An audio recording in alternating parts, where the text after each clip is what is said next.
Happy Friday. You shut your mouth, Eli. Last time you stole that. What's going on, guys? Episode 35, Day $1.0 podcast. Thanks for tuning in. What did I say? If you guys haven't yet, subscribe to our iTunes on podcast, Spotify, Google Play, anywhere you get your podcasts from. We live stream these videos all the time. Sometimes it's hard to take in our full hour just on the live stream. So if you're not getting the audio version, definitely check that out. Hey, guys. Oh, is that mine now? Yeah. Oh, we're on me? Yeah. Oh, absolutely. Hey, we get a lot of questions too because we get some fun viewers on Facebook. But some people still didn't know we were on iTunes and Spotify and YouTube and all that. So, and primarily, like iTunes and Spotify, because that's where you can, like when I'm at the gym and I listen to a podcast, my screen doesn't have to be on, but I used to listen to YouTube in the gym, believe it or not, for like a playlist or something because I was being lazy. Yep. And if your screen gets touched somehow, like putting your phone in and out of your pocket or touching it, it switches it. You can't go do anything else and navigate on your phone. If that screen shuts off, then your playlist shuts off. So obviously, iTunes and Spotify and things like that are great because you can shut your screen off or operate your phone doing other shit while you're listening to us run our mouth, which is great. So I think those are probably most user-friendly unless you like seeing my pretty face. And hey, listen, if you like that, you're blind. And I hope you're not driving around the gym getting yourself hurt. Right. However, I appreciate the compliment. And on the flip side, if you're watching our stuff on YouTube or Facebook, if you're listening to our stuff on iTunes and just getting audio, we do stream this live on the Day $1.0 Facebook page as well as YouTube. So definitely check out video versions there. We are pushing ourselves, aren't we, today? Yeah, we have. I like literally have never done You would that. almost think that we were sponsors of ourselves as much as we're talking about. Almost. I like that. One day will be a big deal. What are we diving into, man? Today we're going to talk about training scared. I'm going to kind of give some context to that and try to shed some light on why this topic is important and how it applies to us here, right? So, training scared. Let's get right into it and kind of give some context. This is a term I'm sure a lot of military uses it. I speak to the Marine Corps. That's where I serve. So, in the Marine Corps, we had that term of training scared. And that was because when I was in it, we were in during a time of war. So when guys were on a workup, or even when you were going through School of Infantry and you weren't sure what unit you were going to be attached to yet, but you knew where you were going, you knew you were infantry, you knew it was a time of war. It was only a matter of time before you were going to deploy. Or you're with your units, and they're doing a workup prior to deployment. That's when things tend to get super real, right? Hey, you're leaving, you're deploying in 4 months. Here's where you're going. And then orders come down from command staff. Hey, we got it in. Here's where we're going.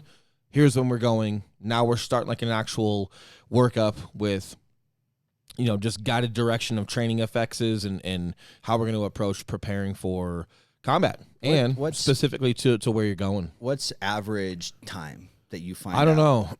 I don't know. That's hard. Yeah, it's hard. They try to plan those out, man. Normally, like you'll get 90 days, like normally workups prior to deployments are 90 days. Some things are last minute. It's hard to tell depending on what you do as far as who you're attached to and what you do. And great question. But mainly, whether it's a short window or not, like I really want to just dive into just that training scared piece. So, if you are in the military, and you're a Victor unit, or you were a part of the military and you were a Victor unit, or if you're a civilian, I'm sure you can kind of grasp these things. So, for the sake of conversation today, let's talk about that, right? Like you get attached to a unit and they're leaving in 4 months. That's like, hey, here's where we're going, here's when we're going, and now we start this plan where we're the training becomes super deliberate. You're now a priority. So every range is that, all the ranges that you go to, all the workup you're going to do, you're a priority. You start working with combined arms. So you're working with artillery and a ton of different stuff and air support and different things to just kind of practice war at the highest level, the best that you can recreate it for a duration of time before you're deployed, to just try your best. So I guess if I were to correlate this to like sports or whatnot, or like fighting, like I know in jiu-jitsu, right? Like you just did a tournament, right? If you were, I guess your workup would be, hey, Eli, you have a tournament, in 8 weeks. So, everything you do has intent, and a lot of it is specifically toward your opponent, correct? Same thing with like fighting. If you're going to be fighting, Donald Cerrone, you're training for that. If you're going to be fighting George St. Pierre, he's a wrestler, you're going to be doing all you can to, practice everything. So that'd be like the combined arms. However, you're going to be guiding a lot of your training toward your opponent, right? Gotcha. Which is a lot of what that is, right? So you're doing combined arms. So you're working with other infantry units. You're working with air support and artillery, and you're trying to duplicate what's going to happen while you're over there, and you're trying to gear all of your training toward, wherever you're deploying. Okay. Does that make sense? Yeah, absolutely. So, however, the element that I'm going to talk about is like down to the person of training scared. Mm-hmm. So that's when shit gets real, and it's like, hey, we're going. Right. And now, like, we're training scared. Is that a negative thing? It's not, it's subjective on how you want to take it. Right. I don't think it's negative. It can be negative if you shell up. But the point I'm trying to get to today about training scared is just that layer of fear. Yeah. Right. And when you're scared and the inevitable is now here and you're counting down days and just from my experience, right, like, when guys have that element of fear, even if you weren't deploying yet, you hadn't gotten, like, you're not doing a workup, but you're in the Marine Corps during a time of war. Everyone was training scared. You feel just that. Not sure. Yeah, absolutely. Yeah. Right. So, that element versus complacency. So when you're scared, man, like, guys are asking more questions. Guys are staying up later to train more if they need it. They're working harder. If they don't know something, they don't lie. Like, hey, do you know how to disassemble and reassemble that 50 cal machine gun? No. Mm-hmm. Can we go over the bolt housing group again? Like, it's super complicated. I don't know it. But if that fear isn't there, maybe a guy's being lazy that day and he's like, yes, sir. Hey, Sarge, I know how to do it.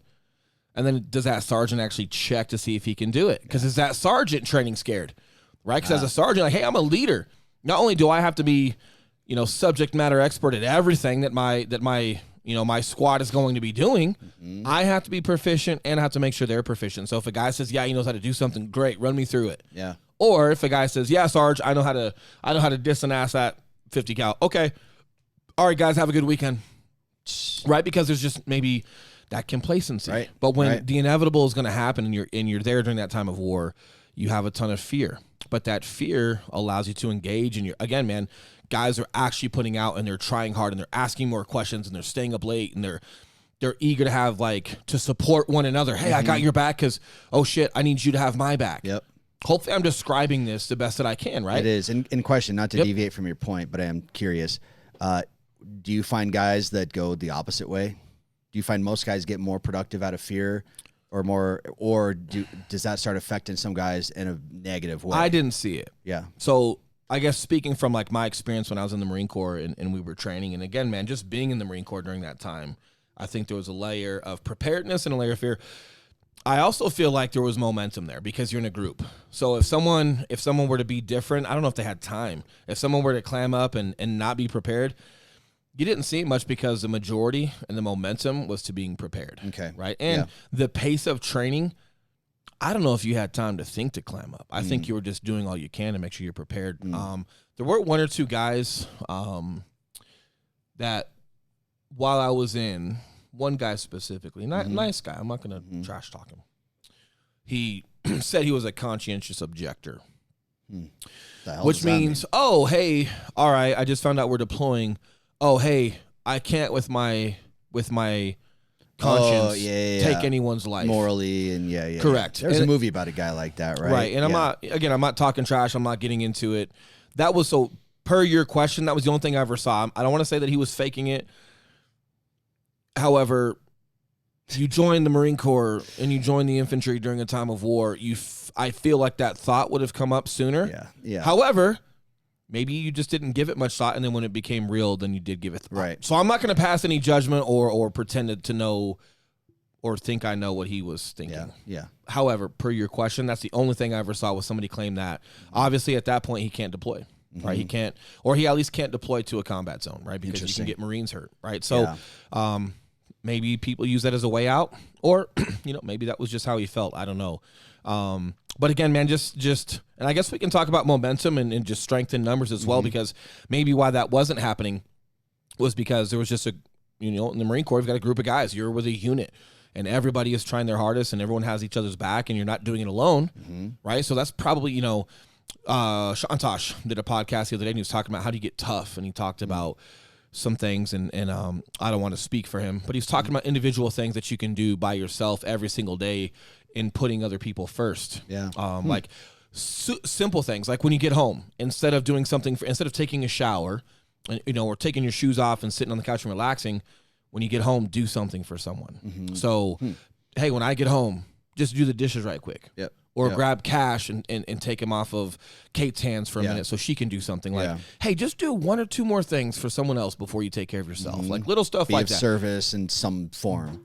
Just being brilliant at the basics, man. It was such a basic, on the surface, it seems so basic level what he was talking about, but it's so powerful, And it's, when he put it so simplistically, I feel like people can achieve it when they're thinking about it. So, but he was also talking about how you get strong as a team and how people building you up creates a strength too. So obviously not our podcast topic today, but per your question, I think the momentum and just the camaraderie and the brotherhood of you're not doing this by yourself, it helps a ton. I think it probably masks some of the demons that you might fight. Yeah. However, again, you're asking questions and you're training hard and you're putting everything you got into this because it's coming, and you're either going to be super prepared and you're going to get yourself and Marines home safe, or you're not. Right. And the fear of like, once you deploy, I wonder if I could, it's kind of like a fight. You lose a fight. If you lose a fight, but you trained as hard as you could with everything you had available to you and your work ethic, and like my diet was on point, my training was on point, I was getting up in the morning, everything you had, and you just lose, and that guy was just better that day, all good, man. But if you know in the back of your mind you could have been doing better, and you get in there and you get your ass whooped, now you got to sleep on that. Yeah, bro. Well, yeah. For Marines and for other guys out there, you got to sleep with another Marine dying. Ooh. And then you're thinking in the back of your head, if I could have been more prepared. Yeah. So that's not the place where you want to be thinking, could I have been more prepared? You could get you hurt, someone else hurt, or even worse, killed, right? So that level of fear, keeps that level of motivation and that initiative to just, you are doing all you can, right? And then how I want to talk today about how this applies, to like the business world is fear. With fear, we have pain, right? So with fear in that world, it would be understanding and living with the pain of a Marine being hurt or killed because you didn't do all you could, or you being hurt or killed. Like you get yourself or someone else hurt or killed because you didn't do all you could do. Not because, hey, dude, it's war. That's the nature of the beast. Some things happen. Yeah. Not what I'm talking about. In your heart, or in the back of your mind, something happened detrimental that should not have happened, but you were not prepared. Something that you did or didn't do. So thinking that way is painful, correct? So with fear, I feel there's some pain somewhere with fear. Not necessarily pain in real time. Maybe you haven't felt that pain yet, but future pain. You can see that pain coming. Yep. Right? Yep. And when we have that pain, this is where I talk about, and I've heard it before from a couple of different people. I heard it from an old business partner. I've heard it from several different people, and I like it. People don't change until it's too painful not to. It's a great statement. So with this, it's like, hey, that pain is there. Like you're not living it. You're not deployed, right? But just thinking about yourself or someone else being hurt or killed because I didn't do all I could, it's just a painful thought, right? So now you make that change as far as, hey, I'm going to be working and doing all I can during these workups to make sure I'm all I can be with everything I have available to the best of my ability, no matter what. Yep. That's training scared. That fear comes from the pain that you might have to live with if someone or yourself gets hurt or killed. Are you consciously trying to think about that? Like when you're going through that, are you consciously trying to... You can't fucking help it, bro. Okay, yeah. You can't help but think it. Think about your son not eating today. You know what I mean? Right. What if you were dead broke right now? Yeah.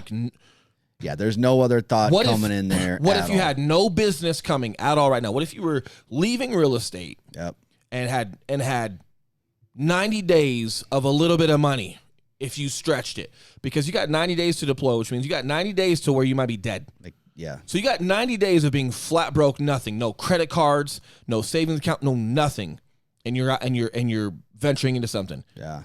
You can't help but thinking about your son eating. That's terrifying, man. Yeah. So again, like that. So that level of fear is what I'm talking about. So I'm not talking about being scared and being a little bitch. That's not what I'm talking about. Yeah. I'm talking about training with that fear, like training scared, and that scared coming from the fear and the pain of what might occur if I don't take care of business right now. Yep. Okay, great. We've established, I think I've painted the picture to the best that I can on how we use that term in the Marine Corps.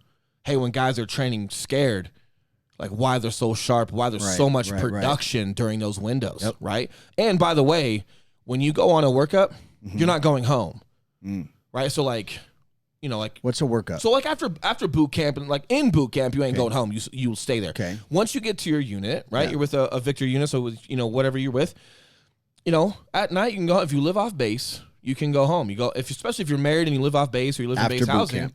Yeah. Once you're, hey, I'm a Marine now and I'm with my unit.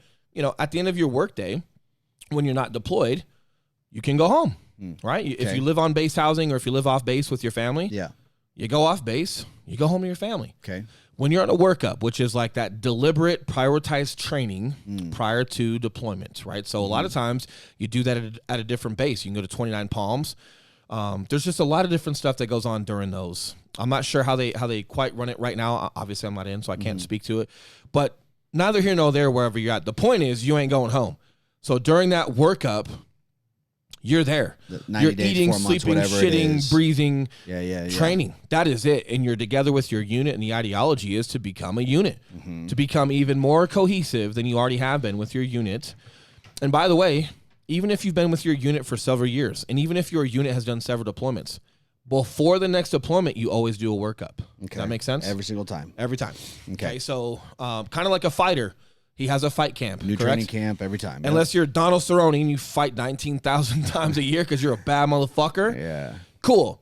Typically, guys try to have 6 or 8 week camps prior to fights. Okay. After they heal and whatever, they do like 6 to 8 weeks prior to their next. They want to plan for their next opponent. Yep.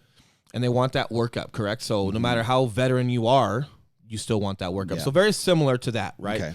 Well, it's at scale. It's a lot more complex. But for the sake of this podcast, to keep it simplistic, that's what it would be. Sure. But you're not going home. Sure. You're camped out, man. Yeah. You're in the middle of base and wherever you're at, and you are preparing for deployment, right? So super condensed, but again, that layer of fear is there.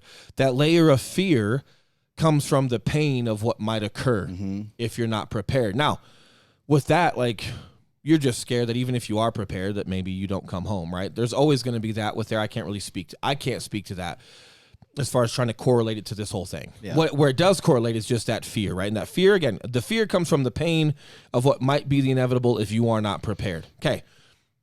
Good, right? So now let's correlate that to business. Okay. This is where I start getting pissed off, right? And this is where I want to like smack the shit out of people sometimes. Not that I'm against any training or systems. I'm not against it at all. However, how many fucking classes do you got to go to learn how to time block? How many real estate courses you need? Oh, hey, here's this class, here's that class, here's that class. Call for sale by owners. It's the same shit. But you're right, exactly. But if you're not actually going out and taking initiative to work on your business, like, hey, this isn't a time blocking issue. It's deeper. And you haven't identified with any fear. Like you're not working on your business scared. Yeah. Or if there is something that you're identifying with, it's not scary enough to get you to do something, right? Maybe you're identifying with having to get a fucking Nissan instead of a BMW or something, right? But I don't know. You need a bigger fear point. You need a bigger fear point. True. And you know what, man? Like I can't even really speak to it because like I've learned this by force. I've learned this because I joined the Marine Corps during a time of war and I chose infantry. You know, so it's not like I had that, like it's not like I was like so wise and I'm fucking Buddha prior to the Marine Corps and I just knew that's how I would feel. No, man, like because of just doing workups and just training and having to be prepared at all costs, I learned how to feel that way. And leaders from me told me what I'm going through. You're training scared. Hey, Marines are training scared. This is what this means. So I came about it because of my career past. However, I've been able to use that to fuel myself. So remember when we talked about me, sleeping in my buddy's mom's pantry? Yep. That was on purpose. Yep. Yes, I sold everything. Yes, I went super minimal, and that sounds so motivational. But the question that pops up to people that know me is, hey, why didn't you just live with your in-laws? You said Kate and Chloe were living with her parents. Why didn't you just live in that basement? Well, my friend, because I fucking grind scared. Okay. So what I need is I'm okay to subject myself to a certain level of fear and pain and adversity because I understand where my mind goes when I'm there. Like I can revel in that. Yep. Okay. I don't mind going dark. See, now with me, if there's something that you ask me to do or get done or take care of, I intentionally wait until like the last hour that I can do it, like right before it's done, so that I can train scared, so that I can get it done and have it be like good quality product. I'm glad you're already laughing because you're like, no, you're full of shit. I think myself and all the listeners can agree. What you're asking is, Will, I need you to shoot at me. I need you to wake me up and like shoot at my fucking feet every fucking morning until that's why I procrastinate, man. 100%. Yeah.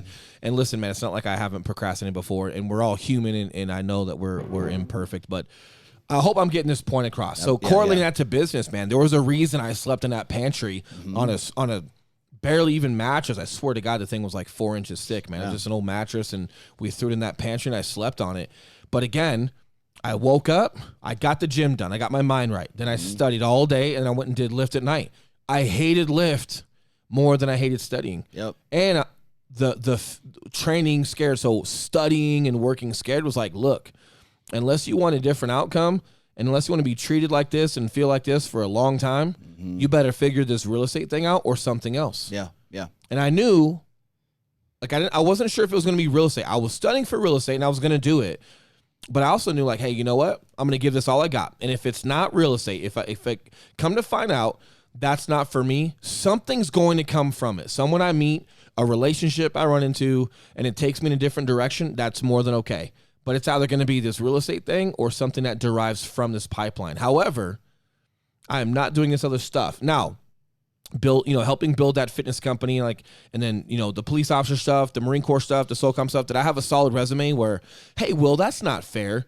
You can't say that Lyft would have been your inevitable future if you didn't study real estate. Like, yeah, I can, and here's why. It's not like I didn't have offers from other companies for decent income, for a decent level starting position for different companies, but I was tired of that. I didn't want to work for another company, right? When I was talking to Kate, when I was breaking off from that fitness company, she was like, hey, you ever wonder, like, if you put 16 hours like you do there every single day? And I'm not bullshitting, bro. We were grinding. She's like, you ever wonder, like, if you put that much time in your own business? Ooh. So that my mind was made up. I want something that's mine. Yeah. Which means my resume to another company, me going on my soapbox and talking somewhere else to get a W-2. Yeah. It's not in. It's not relevant. It doesn't pertain to me because I've chosen I want to build something for myself, which means, guess what? Driving Lyft or being a fucking Walmart greeter is all I'm going to do unless I go build something. And I chose to build something either within real estate or something that would derive from it that I maybe didn't know what was coming yet. But I knew I had to come through that pipeline. I knew there was a lot of good stuff that could come from it, and I had to grind it. I also knew where I've been successful before and what my environment was like. Okay. Isolated. Yep. And condensed. It was like, like laundry in the 80s. Oh, concentrate, man. It was concentrated. Okay. Like, you know what I mean? Like, I was hyper focused. I was super concentrated with my environment. And I don't need my daughter, sleeping with me or saying hi to me at night. Like, no, man, I need to just completely, not that I'm saying that everyone has to do this. That was just my decision. I'm not saying this is the only way to create this type of environment. That's how I knew to create mine. Yeah. So I'm not going to tell anyone how to create theirs and pretend like I know you and my way is the end all be all. Not saying it all. I'm just trying to paint this picture so you understand why I did what I did. I didn't see my daughter at night. Okay. Like sometimes I would pick her up from school if I had some time. And then sometimes Kate would bring her by and we'd hang out on the porch at my buddy's mom's house. But, dude, there was days I didn't see him because Kate has a career. Yeah. She works. Yep. She had to grab Chloe. They had to get dinner, had to do their thing. Yep. And then I'm driving Lyft. Sometimes I decided to go in early so I could get done early, So there were days that went by I didn't see him. That's okay, too. What's priority right now? Being soft and wanting to see my daughter? No. And right? Focusing and getting this chapter started. So I intentionally put myself under the gun per se to make sure that I came out successful. But again, I know that when my environment is isolated and condensed and there's a daily pain, hey, if I don't build something, I don't get to live with my daughter and my family and provide and have a home. And like I needed that layer. You do. Yeah. To like keep myself motivated, right? So when we talk about, I'll let you kind of lead into this as well, but when we've been having questions, and you and I have been talking about it because we're creating a training program, and We're going to be doing live webinars and master classes, but we want to be different. It's like how to be different. It's trying to dial people into like what really the problem is, right? Like for example, with fitness, you fucking know where the gym's at. Yep. There's a gym on every block. Yep. But you keep asking how many reps or how many sets and, oh, hey, well, if my body fat or if I'm this body type and this and that, hey, motherfucker, how about you go to the gym, open that fucking door, go pick something up and then put it down. Yep. And then pick it up and then put it down. And then, hey, see that treadmill? Hey, see that elliptical? Hey, see people in the gym moving their body? I bet you could monkey see, monkey do. I bet but you you're not even could. going. Yeah. And hey, look, I could keep talking to you about sets and reps and the fucking schematics about the gym, but in reality, we haven't even figured out where your pain derives from. Yeah. You haven't even derived from your pain factor to get your monkey ass in that gym. Why the fuck are we talking about this? So again, time blocking. Hey, I need to know where marijuana correlates to real estate. Hey, I need to know this or I need to know that. Shut the fuck up. No, you don't. What you need to do is have a conversation with yourself and figure out, hey, where's my fear factor coming from? What's my pain? Well, my pain's going to come from my inevitable. Being broke forever, painful. Not providing for my family, painful. Relying off of Social Security, painful. No freedom within schedule, asking for permission to go on vacation, painful. Missing your kids' baseball games or football games, painful. Self-identity, working for the man, painful. If that's not your thing, working for the man is for a lot of people and you have a lot of gratitude within corporate America. Don't get me wrong. Don't get this podcast twisted. Painful for a lot of people. But if it's not for you, painful. Those can be painful. Let's look at it from a fitness standpoint because I think if you have pains in those areas as an entrepreneur, I bet you got pains in other areas. So let's talk about fitness because I bet you got a fitness one. You go to the doctor, you're type 2 diabetic, you're obese, and you're too obese that they can't give you surgery for lipo. By the way, lipo doesn't change your metabolism, but the doctor says you're too fat, they can't even do surgery on you. You had a heart attack. Your parents, one of your parents just had a heart attack at 55 or 60. And you're headed down the same nutritional road they are. Someone passing away. These things can be the oh shit factors that give you that fear, and then thinking about your future in such is fucking scary. Which makes you get the fuck up and get the fuck to the gym. Now, awesome. Where is that within your business? Okay, within your family. Who am I as a father? How do I want to provide and take care of my family? Who do I want to be in business? How well do I want to be respected? I gotta find mine. So let me give you mine. I'm fucking breathing. And that's not to be cliche. There's guys that have come before me that had families and passed away on deployments. And guess what? That's not me. They gave the ultimate sacrifice, man. Right? And as hard as that is to even swallow and even thinking about Marines passing away, hey man, you have an opportunity. You're here, like it or not, you're here, okay? Which means you have an opportunity, which means, are you going to be able to say every night you go to bed that you make Marines proud that have come before you because you do all you can with what you have and you never quit, right? And you go out on your own sword, you go out fucking gunslinging in life. That's mine. I have bad days, right? Some days are better than others, whatever it may be, but I'm fucking breathing. And I do have a reminder of guys that are not here. And now I'm a father, which is a gift, which is even another level for me as an opportunity that I can utilize, right, with and just benefit from because I'm breathing. That's fucking mine, right? And that's powerful.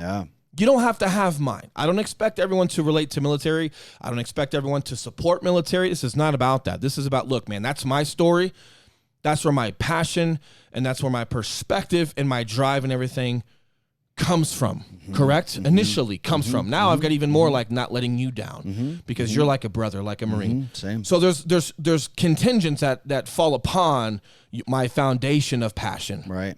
I'm only telling you mine because that's what I can speak to. What I am trying to say though is like, look, you got to find that pain factor, man. Like, did you grow up in the hood and had no future? I don't know what it is, but you got to find that pain factor that makes you so scared of living out that inevitable that you get the fuck up and get fucking going. And you're so eager to be resourceful and find information. And when I got to talk to people and they ask me dumb shit that they could find on Google, you're not motivated. If I got to wake your ass up in the morning, but we're supposed to be working out together, but you slept in or you forgot to set your alarm, You're not motivated because whatever you're thinking about, if it was painful enough, maybe you didn't even sleep that night because you're so ready to get fucking going. So true, dude. If I got to do those things for you, not motivated. So true. You haven't found it. So the whole synopsis of me running my mouth today is just that, man. Like, where does your pain factor come from? Fuck time blocking. Fuck sets and reps and weight ratios in the gym. Okay, fuck like I got to learn this class or I got to do this before I can actually venture out into business. Yep. Hey, what's so painful that makes you just super scared to continue living that way that you just get fucking going? Yeah. And if you got that kind of passion, you're going to be resourceful. People will value your work ethic and your effort. And I fucking promise you, you will find that type of direction and you will be successful. But you can't not have that. If that doesn't happen, two things are going to happen. A, you're going to be successful because of that. Or B, that bad thing is going to happen and you're going to have to experience that pain that you were afraid of if you don't take those actions. We talked about that last week. That's why negative emotions exist. That's why...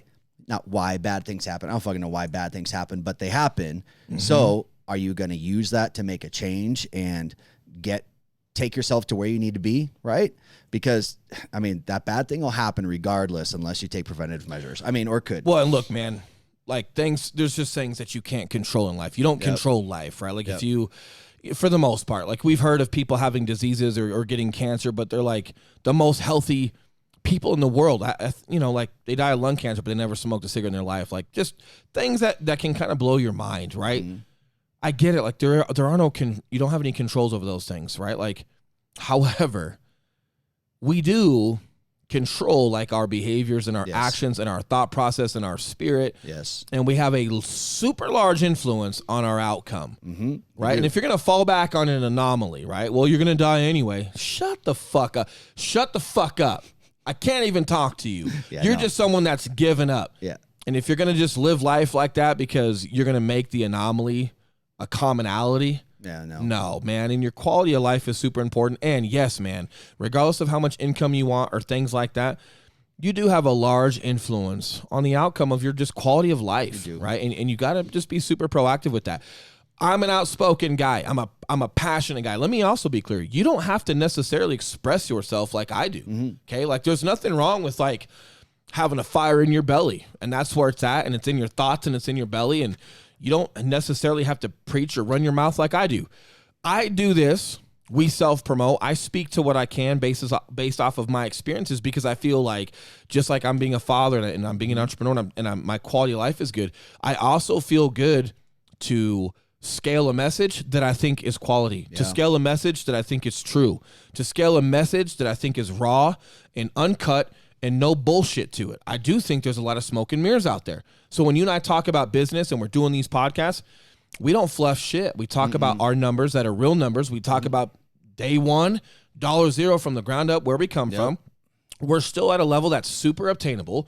So there are no smoke and mirrors. There is no piece to us that's just unrelatable. And it's raw and I like that. So again, I'm doing this because as far as my quality of life and my mission for myself, I feel good as a leader, with you and I being some of the few guys that are actually out there doing it, to have something honest and real to talk about versus smoke and mirrors, man. Like, and when you see it, especially in real estate industry or just whatever it is, but I can speak to real estate mostly, right? But from what I've seen from coaching courses and leadership, quote unquote, and marketing of how they try to attract realtors, there's a lot of smoke and mirrors. So yeah, dude, the core leader inside of me is when you see a lot of things going on that you don't necessarily approve of or appreciate, stand up, make a stance, and then be that difference.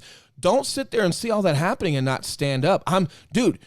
If I was watching someone, I don't know how to explain. Like if I was watching, like if I'm out at a restaurant, if I'm sitting at the park, like hanging out, and I saw a guy ball his fist up and punch a chick, I'm not the guy that just sits back and watches that because it's none of my business and that guy's a pretty big guy and man, maybe I could just like call police. I'm going to call police. But if he's standing over her about to pummel her, police aren't getting there in time. I'm just going to go do the best I can, dude, and I'm going to rock out. And if I catch a couple, all good, but I can't just stand by and watch. That's me. So for the same thing, man, like I can't stand by and watch. You can't. To a certain extent. You can't, with what I've seen in the industry. Now, I can't be overzealous, and I can't be something I'm not. I got to speak to the level I'm at and what got me there. Yep. And I got to stay in my lane, which is fine. And it's one day at a time, and it's all good. But I'm that guy that wants to stand up and kind of be the anti-sales sales. Yep. Yeah, well, man. Dude, we're so passionate about this, and this is probably more ingrained into everything that you do with business than you think even. Because, I mean, like Day One $0, our brand, like half of that meaning behind the name is a literal, Will came up with that at his Day One $0. The other half of that, the ongoing half of that, is exactly what we're talking about today. How do you treat every day like it's your Day One $0? Are you still as hungry as you were when you were scared as fuck, when you had nothing?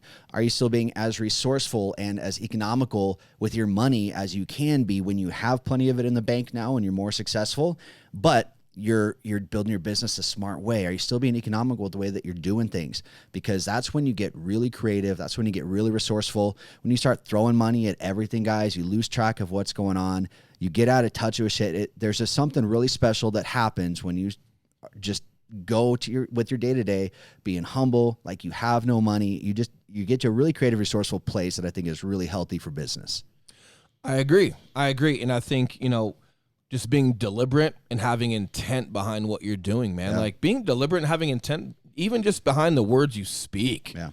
Right? Like protecting your words and putting weight behind what you say, putting weight behind what you think of yourself, But I do, man. Like I see a lot of, and I'm not against coaching courses. Right? That'd be hypocritical. Mm-hmm. Well, and a lot of them work. Right. I mean, I'm not against that. I think that sometimes there's a bigger issue too. And I think people sometimes, like when we talk about like the paralysis by analysis, that's a common statement within business, right? Or shit, anything, even preparing for combat and going over, scenarios and tactical decision-making games and how could we approach this? The whole paralyzed by overanalyzing a situation to where you don't do anything at all. I sometimes think that people start diving in and they go to every single class and they buy every single coaching course and they fly out of state for every single summit, but they're not actually going out and doing the fucking work. Like you buy all the DVDs, you buy all the Gymshark and Live Fit shit you can wear, okay? You wear it to work, right? You wear it everywhere. You wear it to the grocery store. You wear it to work. You talk to your friends about fitness. You watch a YouTube about fitness. You're doing all this stuff except for picking up heavy shit and sweating your ass off, right? Like, and when that happens, even at a small scale, when that happens, that's where you got to go, hey, hold on a minute. What's up? Like, what is there in me that prevents me from taking that step and actually being productive? Like, what am I scared of? Maybe you've been good at everything in life. So, like, for example, jiu-jitsu. You're going to be a white belt. You're going to get fucked up. If you got a guy that played, like you have two spectrums, guys that played college or professional sports, have been good at everything, they're athletic, they're going to go get their ass whooped. Now, some guys will seek that challenge, but then others are going to be super insecure and not even want to start, right? Because they can't handle not being good at something for a little while. That's just one example, okay? But like, have you been bullied? Were you bullied, and it just created like this, with like fight or flight? Like you were that flight side as a kid, and you got bullied, and maybe you didn't handle it as quite good, well as you thought you should have. Was it that? Have you been overweight your whole life? Like, were you abused? Are you a quitter? There's a couple famous people that talk about being a quitter. They quitted everything. And I can't remember who I'm speaking about right now. And even if I knew, I wouldn't mention his name. But there are a couple of like well-known people. And one of them in particular, I can see his face. I can't remember his name.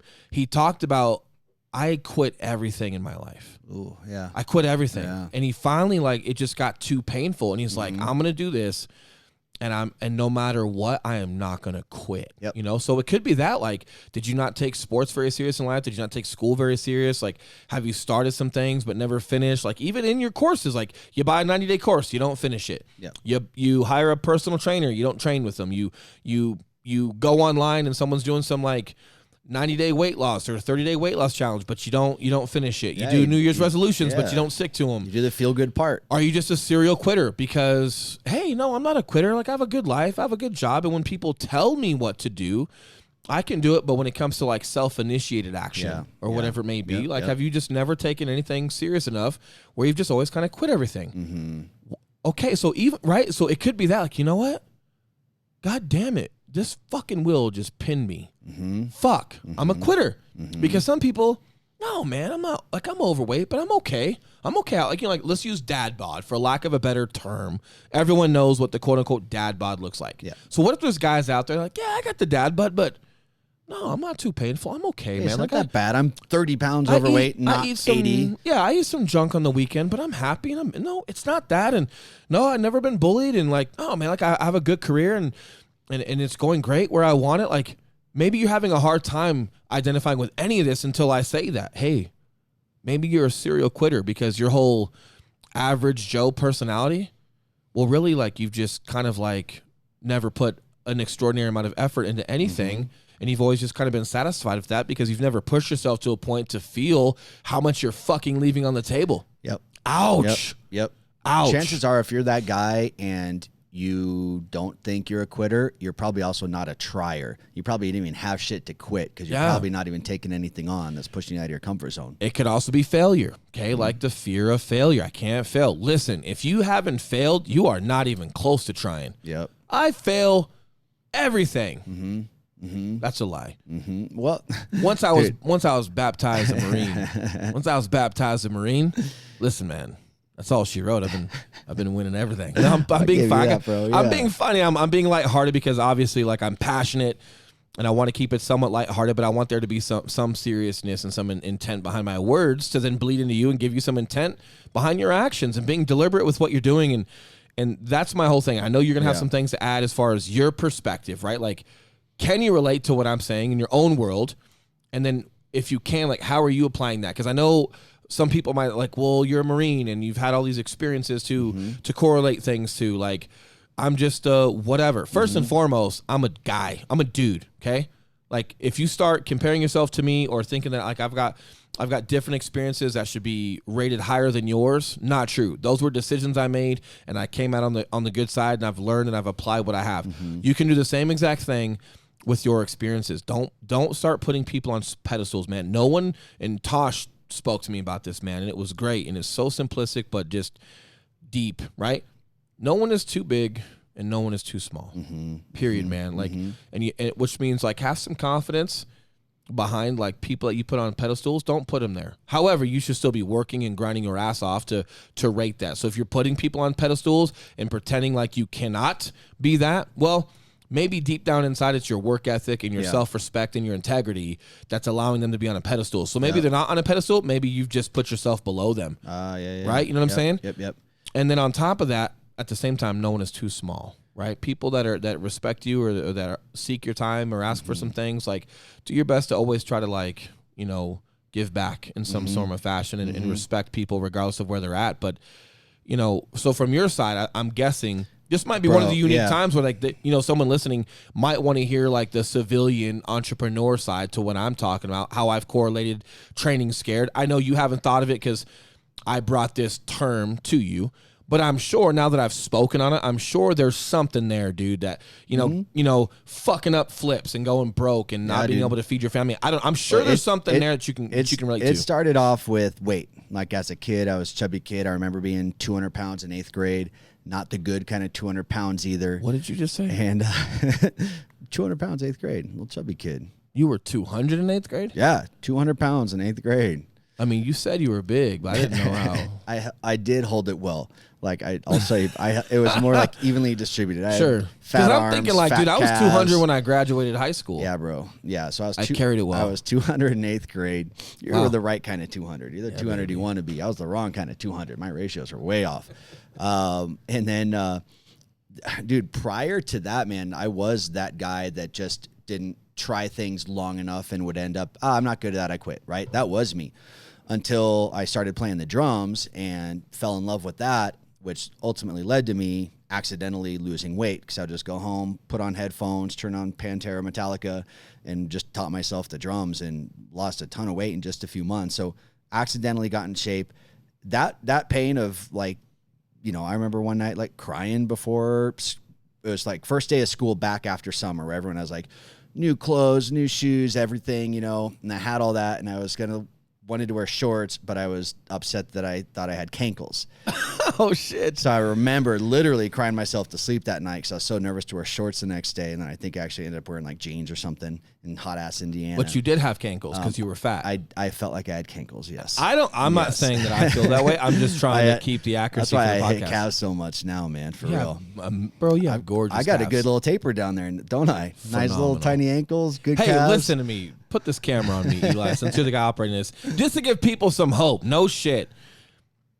People that are a heavier body type, when they do get their diet in play and their cardio and their weightlifting, you've got some gorgeous muscle bellies. You do. You just got to carve that fat down. That's true. There's a good old turkey in there. You carve through that fat, right? So there is some light at the end of the tunnel for folks that think they're big boned or they've naturally always been kind of like a chubby kid or a chubby adult. Believe it or not, you might have a better physique than some of the ectomorphs that have always been lean and or skinny and always shown some muscle. Like you might have better muscle bellies under there.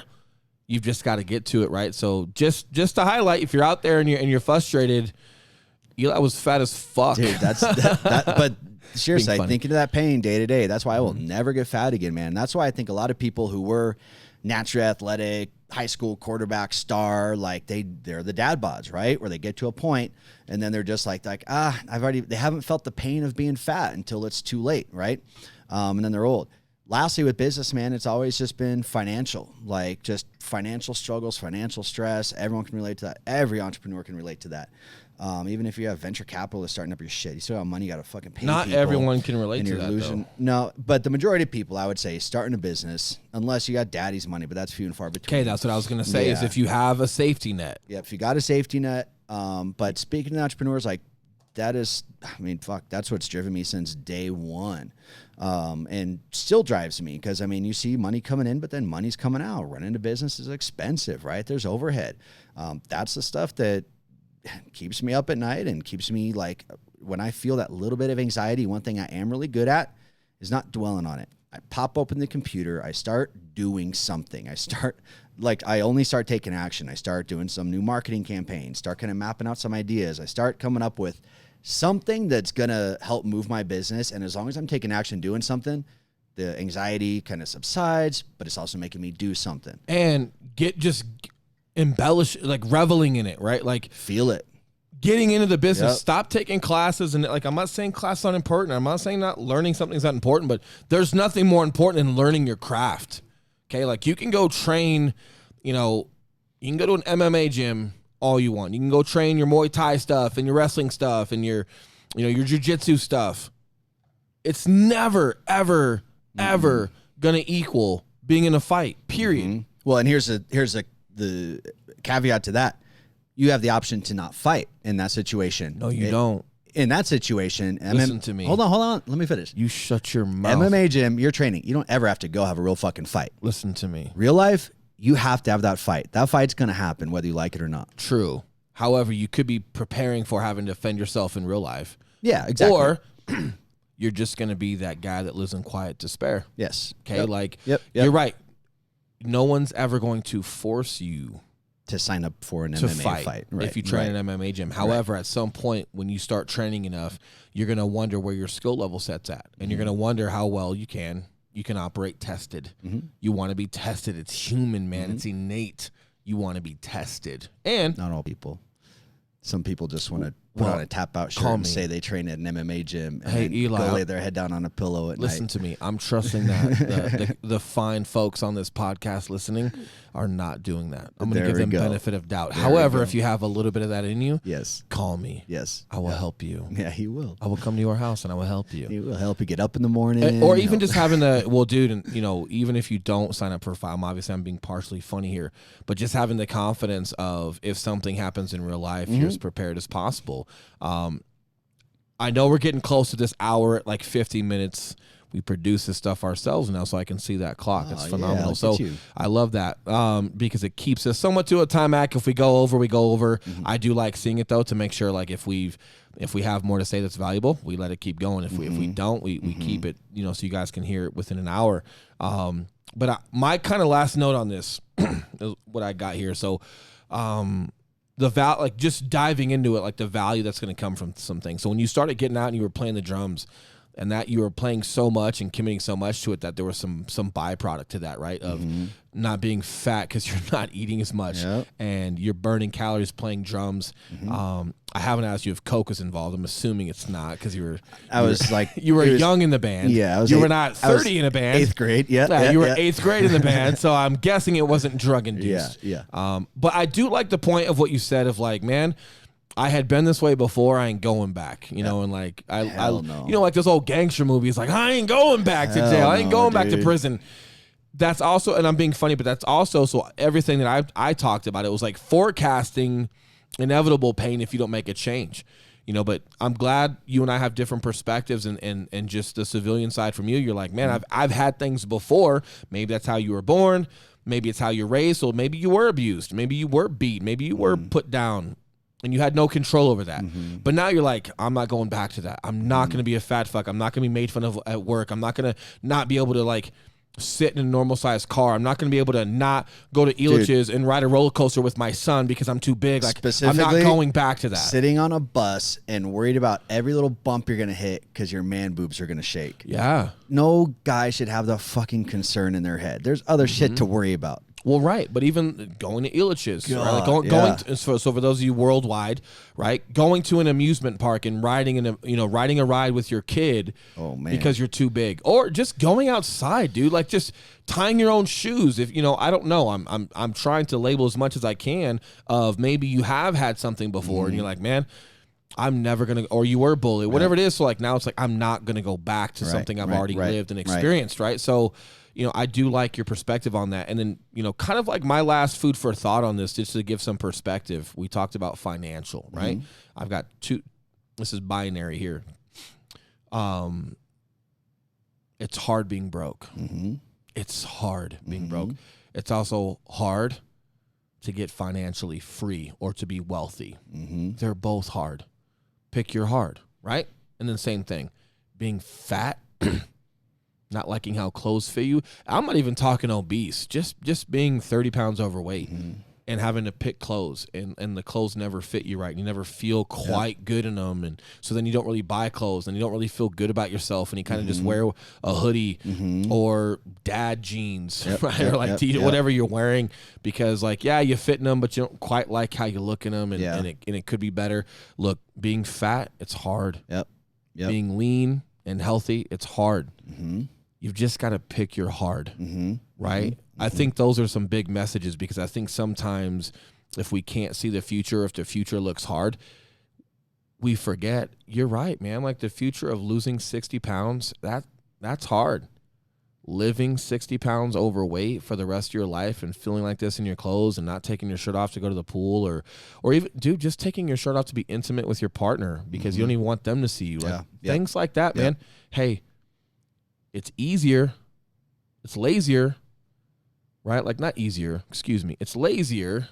It's more immediate because you're already there, but it's hard, man. It's hard on your heart. It's just hard on you to live that way. So it's like temporary discomfort to take 6 months, man, and just fucking grind it out. 6 months is gonna pass anyway, man. It's gonna pass anyway. And then but here's the byproduct of that. You're gonna learn how to eat well. You're going to learn how to hydrate and make sure you get enough water. You're going to learn about vitamins and minerals and macros and all of these things to where, now not only am I 60 pounds lighter, but I'm healthier. I'm reducing my risk of disease and certain things. And then, mentally how you feel. There's a lot of contingent feel good and successors to the weight loss. Just like you doing the drum thing, there was some contingent to that, right? Yes. Like same thing when it's like financial. Being broke is hard.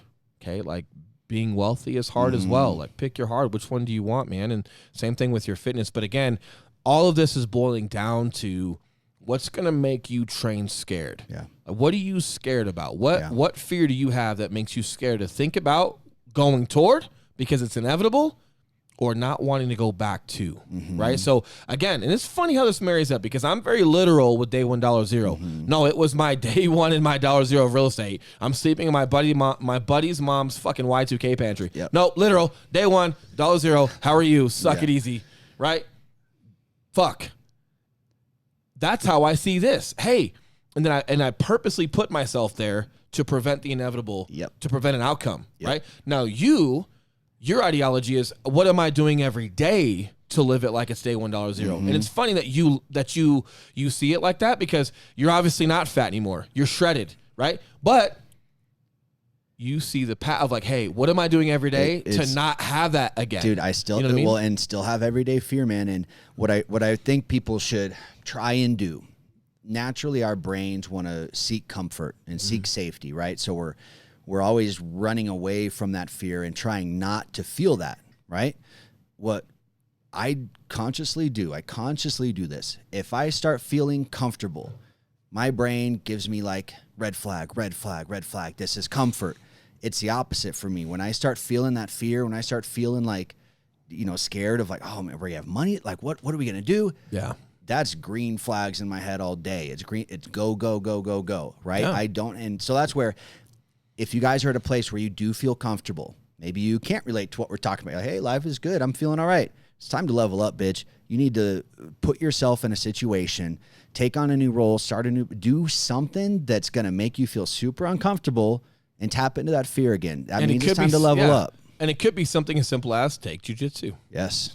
Oh, I'll do it. Yeah. Read a book a month. Yeah. Some people, I could read a book in 3 days. Well, then that's not what you should be doing more of, to like, well, I'll just read 4 books. Like, well, okay, but it's the same. It's the same thing. You're saying that's like me doing arm day. Yeah, I'll do another arm day. Hey man, I was born with arms, right? Yeah. Like I've always been kind of a bigger guy like that. It's like, oh, I can do it. Well, let me just do 3 arm day. Like, what? Yeah, no. Like you're pushing yourself within your strength. You're not necessarily scaling, right? Like you're just you're almost feeding your ego at that point, right? Be well-rounded and grow. And obviously, like with this podcast, you know, like when Eli talks about, hey, maybe your business is okay and this and this and that and that, like, I don't know if this podcast is for you. I don't think, you know what I mean? I think that everyone on here, we have a younger demographic. I guess we have everything as far as demographic on here, but I think everybody has a commonality on this podcast if they've subscribed and you guys are continuing to listen is, hey, I do want to level up. I do want to grow, but maybe you're not finding it. Like, remember I can't remember his name, but remember that guy that wrote that book, Living with a SEAL? Yeah, Jesse. Yeah, I don't know him. Jesse. I don't know David Goggins. I'm not signing off on anybody here. I've got my opinions, you know, about people, and all good. However, what kind of like started that book was like, he was a super successful guy with a super, super successful business, right? And he was like, hey, I'm caught up in my routines. Yep.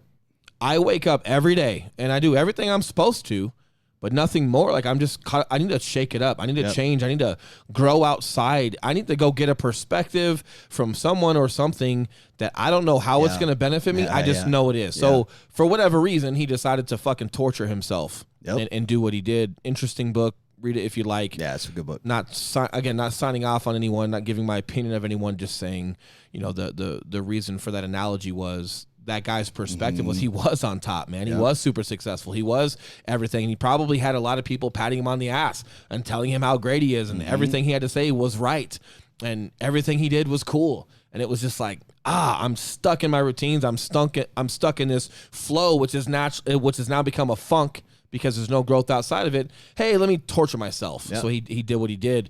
But again, smart dude, man. So do something like that. And I guess, you know, that's more of literal. Like, he was scared of dying, and the pain was real now because he was passing out in the sauna. That's why I did my first bodybuilding competition. I had been lifting for 7 years or so, but I had never been cut. I'd never been shredded. I'd tried a bunch, but the pain wasn't big enough, right?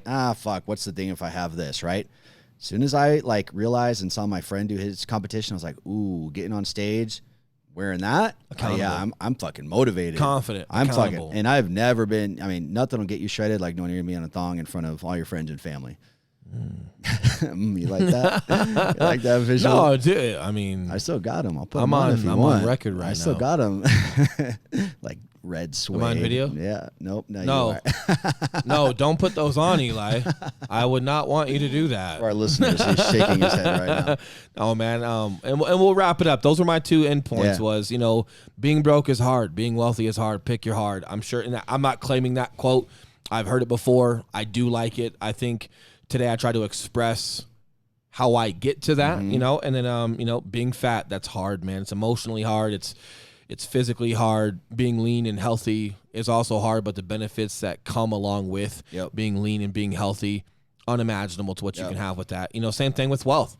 There's going to be some unimaginable benefits you learn from where you got to go from being broke to being wealthy, what you're going to learn and where you're going to grow along the way. It's going to be, you know, exponential, you know, in addition to the money that you have, you know, and I'm a big advocate of that. But this podcast and, you know, tonight was intended to just look, you know how to time block, you know this, you know that. And even if you don't know everything, but you keep trying to be repetitive and learn these things or over ask questions or continue to watch videos on entrepreneurship or business, or you listen or watch to everyone else talking, but you're not going out doing it. It's not because you don't know how. It's not because you think you should know more before you actually go try to put it together. No, there's something deeper. And maybe you don't know what it is, and I can't pretend to know what it is for you. Maybe you still, even after this podcast, you don't know what it is. That's okay, but you got to find it. Like, you got to find, you know, what you're so afraid of, or you got to find your hindrance, right? That once you realize what it is going to cause some fear and some pain if that continues, because that's going to motivate you to get outside of that box and go take initiative to what you want to do. Because at the end of the day, like I say, it's not that you don't know where the gym's at. It's not that you don't know how to resource in business. There's something hindering you, and you got to figure out the fuck out. And, by the way, you're better off when you do, because if you half-ass something and you've got some of those demons wrapped up, they're going to force their way out at some point. Yeah. And I would hate for you to blow a business up or blow yourself up at some point, and you just literally just self-combust because those demons work their way out on their own, man. Not a good situation. Yeah. Go do hard shit, guys. Chase that pain. Happy Friday. Let's do it. All right, we'll see you guys. Thank you for watching.